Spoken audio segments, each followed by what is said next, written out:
18 ta' April Beata Marija tal-Inkarnazzjoni, reliġjuża, għexet bejn l-1566 u l-1618. Twildet f'Pariġi fl-ewwel ta' Frar minn familja nisranija ħafna. Kienet bint Nicolas Avrilot li kien Ministru tal-Finanzi u wara laħaq il-Kanċillier tar-Reġina Margarita ta' Velios li aktar tard iżżewġet lill-futur re Neriku Erba, isimha kien Barbe. Barbe rċeviet l-edukazzjoni tagħha għand is-sorijiet Franġiskani ta' Longchamps fejn sijita kienet is-superjura. Barbe kienet determinata li tkompli tgħix il-ħajja reliġjuża, imma omma daqstant ieħor kienet determinata li Barbe tiżżewweġ skont il-moda tal-klassi għolja ta' dak iż-żmien. Kellha 11-il sena meta għamlet l-ewwel tqarbina u minn dakinhar bdiet tħoss il-ġibda għal ħajja reliġjuża.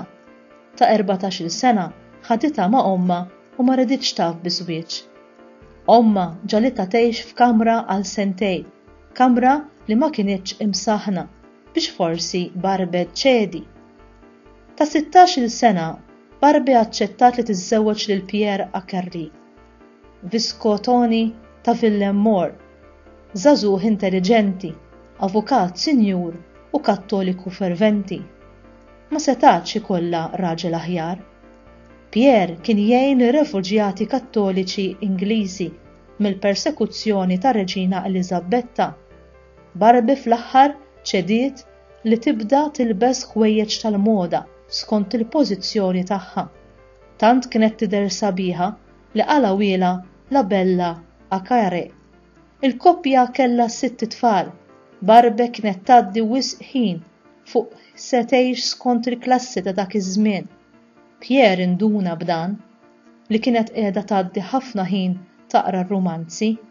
Din il-ħajja ta' tgawdija u xalar ma damitx sejra u bidlilha l-kotba ma dawk aktar spiritwali. Bil-mod il-mod Pierre intebaħ li Barbe kienet bdiet tgħix ħajja spiritwali intima li xi drabi wassluha għal estasi. Kien Patri Kapuċċin Ingliż, Father Bennett Canfield, li assigura li l-esperjenzi li kienet tgħaddi minnhom kienu ġejjin minn Alla. Nerik Erba attakka lil Pariġi. Pierre ġie eżiljat u peress li kien nefaq somom kbar biex jiddefendi lil Kattoliċi, Barbe sabet ruħha f'sitwazzjoni kera ferm. It-tfal batithom għand is-sorijiet, ma rrettejx mal-kuġin tagħha, ħadet f'idejha d-difiża tar-raġel, kienet tmur tarah regolarment fejn kien 60 kilometru l-bogħod. Waqgħet darbtejn minn fuq iż-żiemel u kisret saqajha. Ħadula kull ma kellha u ġiet umiljata sal-aħħar. Fl-1593 ir-re Neriku Erba reġa' sar nisrani u Pierre ġie meħlus u sab ruħu bla xogħol, bla flus u sab li d-dar tbidlet f'post ta' spiritwalità. Barbe irsistiet biex tagħmel xogħol ta' ħajja nisranija għal Franza u waqfet il-Karmelitani ta' Franza, għenet biex twaqqaf is-soċjetà tal-Orotorani. Fl-1613 Pierre miet wara li daret bih sal-aħħar. Wara l-mewt tiegħu iddisponiet mill-proprjetà u l-ġid kollu tagħha u daħlet mas-sorijiet Karmelitani ta' Amiens. Tawa l-isem ta' Marija tal-Inkarnazzjoni, kienet tagħmel il-faċendi, tgħin fil-kċina u fl-aħħar 4 snin ta' ħajjitha għaddietom mingħajr ma ħadd jagħti każ tagħha. Sħaba jaffrontawha, jgħajruha u ma jikkalkulawiex. Minħabba l-marda kera li kellha ħadwa f'kunvent ieħor. Mietet fit-18 ta' April tas-sena 1618. Kien lejt u kellha 52 sena. Il-Papa Piju VI ibbejatifika fis-sena 1791.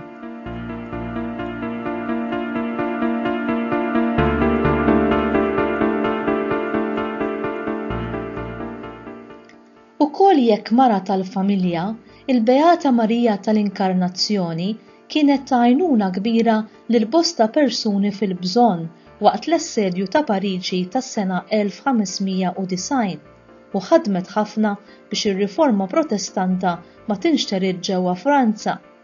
Hi kellha bosta grazzi mistiċi imma wkoll provi kbar, bħal meta żewġha ġie eżiljat minn Franza għal xi żmien mir-re Neriku erba' minħabba li l-lega li tagħha kien membru ġiet mirbuħa. Wara li fl-1601 ġew f'idejha l-kitbiet ta' Santa Teresa, hi xtaqet ħafna li dawn l-ulied tar-riformatriċi Spanjola jaslu f'pajjiżha. Wara li ġabet il-permessi kollha meħtieġa mir-re li tant kellu ammirazzjoni lejha u mill-Papa Klement VIII nhar 18 ta' Ottubru tas-sena 1604 infetħet l-ewwel monasteru ġewwa Franza, Pariġi, bil-miġja ta' 6 sorijiet Spanjoli, fosthom il-Beata Anna ta' San Bartilmew, sieħba u infermiera ta' Santa Teresa innifisha u l-qaddejja ta' Alla Anna ta' Ġesu. Fi ftit snin u fi żmien l-istess Beata Marija tal-Inkarnazzjoni infetħu il-monasteri ta' Pontiers, Dijon u Amiens. It-tlet ulieda bniet li għexula daħlu sorijiet kif għamlet hi wkoll wara il-mewt ta' żewġha fl-1614 ġewwa l-monasteru ta' Amiens bħala soru konversa bl-isem ta' Marija tal-Inkarnazzjoni. Xogħla l-aktar li kien jikkonsisti kien bħala koka u infermiera. Fl-1616 ġiet trasferita fil-monasteru ta' Pontiers fejn issa jinsabu ir-relikwi tagħha. Xorti kbira għandu il-bniedem meta l-mulej jixħet għajnejh fuq iċ-ċokontana u jużana bħala strumenti f'qajra għall-opra tiegħu. Alla jerfa' lill-lumli imma jistkerraħ lill-gburin. Dak u dak li jagħmel Alla mal-bniedem umli. Id-deżert ibidlu f'oażi, id-dlam f'dawl, il-bniedem midneq f'mistiku. Basta l-bniedem ikun umli. Iva, Alla jbiddel id-deżert f'oażi kif għamel ma' Abram, li wkoll jekk imdaħħal fiż-żmien isir il-missier ta' ġens kbir.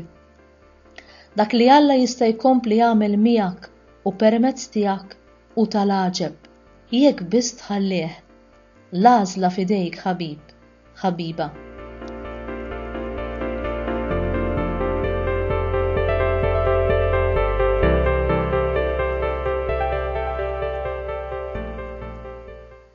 Talba. Missier tagħna tas-sema, intajt lil Beata Marija tal-Inkarnazzjoni il-qawwa erojka biex seta' taffaċċja kull tip ta' kuntrarju tul it-triq ta' ħajjitha u l-ħeġġa biex hija testendi l-familja karmelitana fid-dinja. Għat-talb tagħha għati lilna wkoll uliedek biex b'kuraġġ ngħaddu minn kull prova u nipperseveraw sal-aħħar fl-imħabba tagħna lejk. Nitolbuk dan bi Kristu Sidna. Amen.